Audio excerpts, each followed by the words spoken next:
ಕನ್ನಡ ನಾಡು, ಇದು ಕನ್ನಡಿಗರ ನಾಡಿಮಿಡಿತ. ಏನು ಮಾನ್ವಿ ತಾಲೂಕಿನಲ್ಲಿ ಈಗ ತಾನೇ ಬೇಸಿಗೆ ಪ್ರಾರಂಭ ಆಗ್ತಾ ಇದೆ. ಅಂದರೆ ಕುಡಿಯುವ ನೀರಿನ ವ್ಯವಸ್ಥೆ ಏನು ಇಲ್ಲಿರ್ತಕ್ಕಂಥ ಕಾರ್ಯನಿರ್ವಾಹಕ ಅಧಿಕಾರಿಗಳು ಮಾಡಬೇಕು.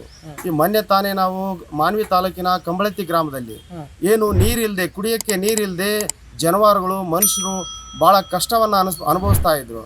ಆದರೆ ಇದುವರೆಗೆ ಅಲ್ಲಿರ್ತಕ್ಕಂಥ ಪಿ ಡಿ ಒಗಳಾಗಿರ್ಬೋದು, ಇಲ್ಲಿರ್ತಕ್ಕಂಥ ಮಾನ್ವಿ ತಾಲೂಕಿನ ಕಾರ್ಯನಿರ್ವಾಹಕ ಅಧಿಕಾರಿಗಳು ಏನು ಹಳ್ಳಿಗಳಲ್ಲಿರತಕ್ಕಂಥ ಕುಡಿಯುವ ನೀರಿನ ಬಗ್ಗೆ, ರೈತರು ಅಲ್ಲಿರತಕ್ಕಂಥ ಜಾನುವಾರುಗಳ ಬಗ್ಗೆ ಅಸಡ್ಡೆ ಭಾವನೆಯನ್ನು ತೋರ್ತಾ ಇದ್ದಾರೆ.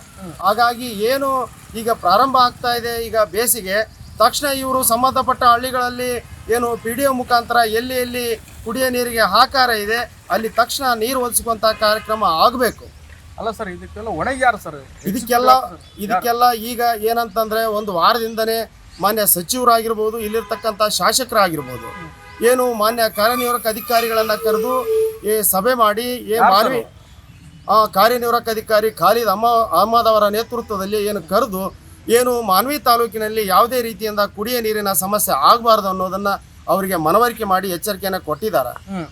ಏನು ನೀರಿನ ಹಾಕಾರ ಆದರೆ ಅದನ್ನು ಸಹಿಸ್ಕೊಳ್ಳೋದಿಲ್ಲ ಅಂತೇಳಿ ಹೇಳಿದ್ದಾರೆ. ಹಾಗಾದ್ರೂ ಇವತ್ತು ಒಂದೆರಡು ದಿನದಿಂದ ಕಂಬಳತಿ ಗ್ರಾಮದಲ್ಲಿ ಏನು ಕುಡಿಯೋ ನೀರು ಇಲ್ಲದೇ ರೈತರು, ಜಾನುವಾರುಗಳು ಏನು ಕಷ್ಟ ಅನುಭವಿಸ್ತಾ ಇದ್ದಾರೆ.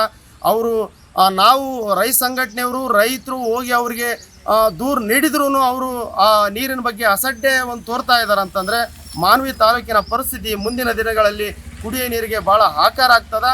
ಅವರು ಕೆಲಸ ಮಾಡೋದಿತ್ತಾದರೆ ಸರಿಯಾಗಿ ಅವರು ಏನು ನೀರಿನ ಬಗ್ಗೆ ಸರಿಯಾಗಿ ಏನು ನೀರು ಒದಗಿಸಿ ಅವರು ಕೆಲಸ ಮಾಡಬೇಕು.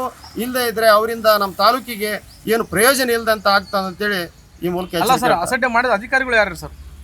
ಕಾರ್ಯನಿರ್ವಾಹಕ ಅಧಿಕಾರಿಗಳು ಖಾಲಿದ್ ಅಹಮದ್ ಅವರು ಏನು ಅವ್ರ ಜವಾಬ್ದಾರಿ ಇರ್ತದ ಕುಡಿಯೋ ನೀರಿನ ಪಂಚಾಯತಿಗಳಲ್ಲಿ.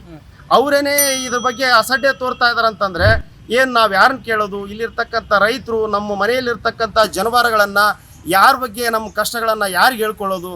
ಹಾಗಾಗಿ ಅವರೇನೇ ಇದಕ್ಕೆ ನೇರ ಹೊಣೆ ಆಗ್ತಾರ.